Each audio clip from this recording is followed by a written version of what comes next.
Ano pala kung naunahan ako nung crush mo? O, hindi tayo nagkatabi yan. Next series is called It's a Sign.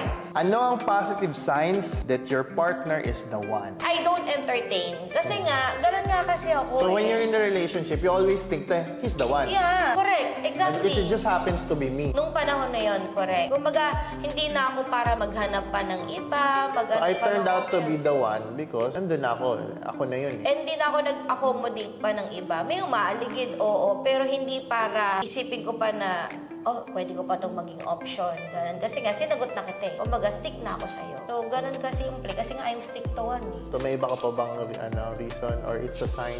Wala talaga. Ano ba? Hindi nga ako mahilig sa mga sign-sign na ganyan. Walang ganun-ganun. Bigay mo sa akin to. Siya na ba? Walang ganun. Hindi ko naranasan yun. O para sa akin, walang mga sign-sign. Hindi rin ako yung tao na give me a sign. Hindi lang sa tao ah. Maybe we're really destined for each other. Yeah.